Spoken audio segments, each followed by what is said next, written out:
Hey, Facebook fam. So just wanted to come on and visit with you again, if you will, regarding the follow-up to my CNN hit today with Frederica Whitfield. Many of you probably had an opportunity to see it. I'm going to be uploading the link shortly with regards to that particular broadcast.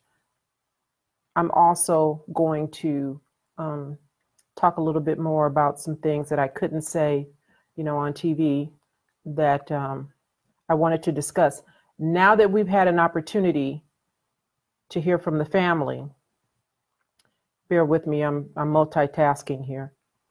Now that we've had an opportunity to hear from the family and their attorney, Benjamin Crump, with regards to what's been going on over these last couple of days, I have, as I stated earlier on CNN, I have more questions than they seem to have answers for us. I'm going to try not to move around too much. Hopefully this connection will be less pixelated than the one that I did yesterday, because I'm not very tech savvy, and I'm still trying to figure out some of the hiccups that I'm having with this equipment that I'm using to broadcast. But nonetheless, my hope and belief is that the image that you're seeing is fairly clear. Can somebody just type to me and let me know whether or not the video is transmitting in a fairly clear manner? Oh, cool. I see some thumbs up, so I think we're good. One of the things that the family talked about today in their press conference was the fact that, first of all, they have yet to hear from either the mayor or the police chief for the Hoover Police Department, which I think is it's outrageous and it's offensive to learn that your son was killed through social media and through the news outlets, and not to be extended the courtesy of a telephone call from that police department is offensive. And we know to what extent police departments will go to shield families from learning information in that type of manner. Oftentimes, information is not provided to the media because they want to notify the next of kin. And so that whole situation is further exacerbated for me by the fact that Mr. Bradford Sr., E.J. Bradford Sr., is a corrections officer and is law enforcement family, if you will. As a corrections officer, he deals routinely with the Hoover Police Department. According to his own transmission, he said that he knows many of the Hoover Police Department officers, and he made phone calls when he got the word via social media that something had happened to his son, and no one, they kind of just stonewalled him. I'll call you back in 10 minutes. I'll call you back in 10 minutes. And a whole night progressed with him not knowing what was going on. And so, listen, for everybody who looks like me, you understand that what happens in society in terms of the way Black people are treated versus white people are treated is no different than what happens when Black police officers are treated in a way that's very different, very disparate from white police officers. Sometimes, not all the time. And so be clear, when I talk about what I say, I'm not saying every and all, but there are plenty of circumstances and instances where a Black officer is not afforded the same courtesies, if you will, as a white officer.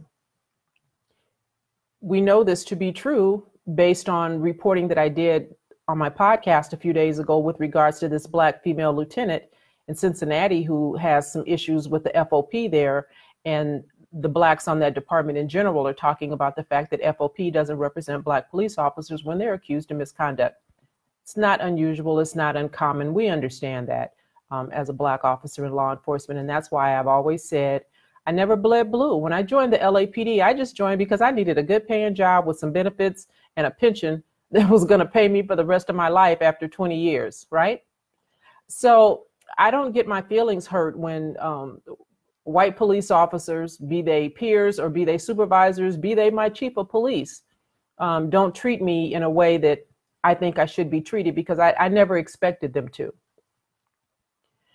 But that makes it doubly hard for this Bradford family who've lost a son, a brother, and to not hear a word of comfort from that police department, that mayor of that city.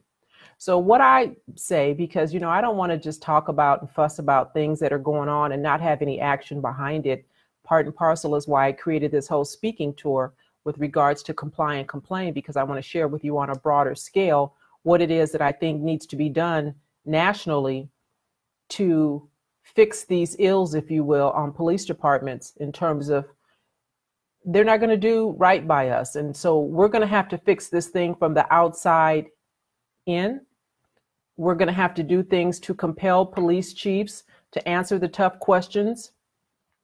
I like to ask those tough questions. I asked it today on CNN with regards to this, now we know, off-duty Hoover police officer working security for the mall, for Riverchase Mall. He's working security when he decided to start waving his gun and shooting folks in the face, not knowing who he's shooting in the face. Because understand, when you're working an off-duty job, and I've done enough of them, when you're working an off-duty job, there are certain limitations that come with that. And if you have some sense, you understand that we don't have the benefit when we're off duty of being able to pick up a police radio and get help real quick.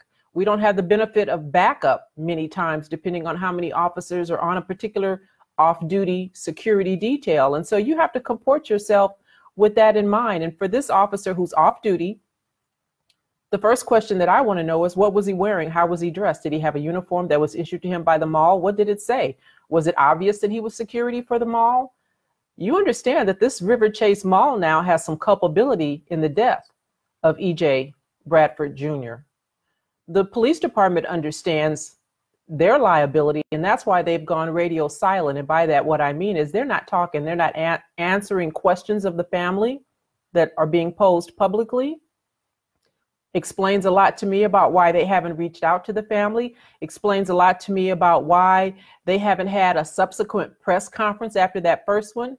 And, you know, since that first press conference and then the second one where they righted everything that they got wrong in the first press conference, they said that they believe that E.J. Jr. was probably involved in the altercation. They still don't know. So, you know, like I said in the beginning, if you don't know, why would you say that he was probably involved, but for yet another way to covertly dirty up this young man? I've had a lot of people reach out to me and ask me whether or not he was active military or former military. I don't know. I'm only knowing what I read, and I'm hearing conflicting reports. I'm hearing that he enlisted, but he never attended or finished training, whatever that is. I don't know, because I wasn't in the military. But let me just say this about that. What difference does it make? Don't be distracted about whether or not this young man was in the military. There's pictures of him in a uniform, and I guess some military people have angst with the fact that he's wearing his cover backwards and looks like he's indoors. And a lot of military veterans are saying that that's a no-no. That's something that you know better than to do. An indication in their mind that he wasn't active or wasn't former military. I don't know. It doesn't matter to me. What I do know is that he shouldn't have died the way that he did. What I do know is that that officer acted in a way that was probably way outside of policy and procedure. And so they're going to have to deal with that over there on the Hoover Police Department. And right now, they're somewhere scratching their heads and their asses, probably, trying to figure out, what do we do now? They don't want to come out with a statement any further than what they've already said, because they know that there are going to be some questions that are going to be asked of them, and they don't have the answers just yet. So at the end of the day, they will cut a check to this family, the Bradford family, like they've done to every other family when they've taken the life of a loved one in a way that they should not have. And understand, every time that there's a settlement check written, it also comes with a non-disclosure. So you stipulate that you will not discuss anything else about this incident. And that's a way to further quiet the families and keep them from speaking about their loved ones. And that's part and parcel as to why I'm always bringing up incidents that have happened many years ago, because I believe, and you tell me if I'm wrong, have you heard from any family members of anyone who's been paid a settlement by a city? I haven't. I haven't seen anything. I haven't heard anything. And I've been involved in a couple of lawsuits myself, so I understand and I know for a fact that when you settle out of court, that they make you sign a stipulation that you're not going to speak on the circumstances of the case anymore. And so this too will happen with this family. Unfortunately, it probably won't happen right away, but at some point they're going to be compensated because, again, we have an off-duty officer. Don't even know if he was even legally allowed to work off-duty. I don't know how that police department works, but what I do know on the LAPD is that when we work off-duty jobs, part of what we have to do is get permission. We can't just go work anywhere we want to. We have to do get what's called a work permit, which explains how many hours you're going to work and what's involved, because the city wants to know. Partly they want to know because they want to know how much money you're making, because the city wants to know whether or not they can keep you believing their foolishness and feeding at their trough. And if you're making too much money somewhere else, then that's not a good thing, right? I know that LAPD limits the number of hours you can work off duty. Again, because they want you feeding at their trough and not the trough of a security company who might hire you and pay you well, right? So those are all questions that I have about this officer's off-duty employment. And the other problem that I have, which I mentioned before, and I said again today on CNN, is that Hoover PD knows how to use great restraint when they want to. I talked about a married couple by the name of Schaefer who was involved in the actual theft of an entire ATM machine. And there was a 4-hour standoff before these people were taken into custody without incident. So as a police officer, we're taught there's rarely are there exigent circumstances where you rush in to a situation when you haven't properly assessed exactly what's going on. I mean, you need to know what's going on so that you know the proper action to take. And I don't believe that this officer knew what was going on based on the fact that he shot somebody who was an innocent. And now they're trying to fix it. And Hoover PD, you can't. You can't. And no amount of money you throw at this family is going to make this okay. So my suggestion to everyone who is bothered by this, and I would imagine that's everyone, because like I say in my book, it may not be you now, but you might be next. There need to be some really concrete efforts and plans in place going forward to replace police chiefs and mayors who don't value our lives, who throw monies at families. And there's enough cities and there's enough mayors. You know, I'm not going to even attempt to name all the cities where people have been killed and families have been paid. Mike Brown, Ezell Ford, Eric Garner, Sandra Bland, Sam DuBose, Tamir Rice. I mean, the list goes on. And that's not even to mention the people who haven't died, but just have been maimed, who've been the victim of great bodily injury, if you will, at the hands of a police officer. And so something more needs to be done than throwing buckets of money at the family. Community members need to request and demand that more is done. And we need to not be sidetracked with regards to things that are really of no import, like in this case, whether or not the young man was in the military and why was he in a military uniform. And we know that he was able to carry because the gun was legally in his possession. We know that to be true. But all that other stuff, if you take all of that other stuff and put it to the side, the fact of the matter is that there was an off-duty Hoover police officer working as security in the Riverchase Mall who shot an innocent man. And that should be the singular focus.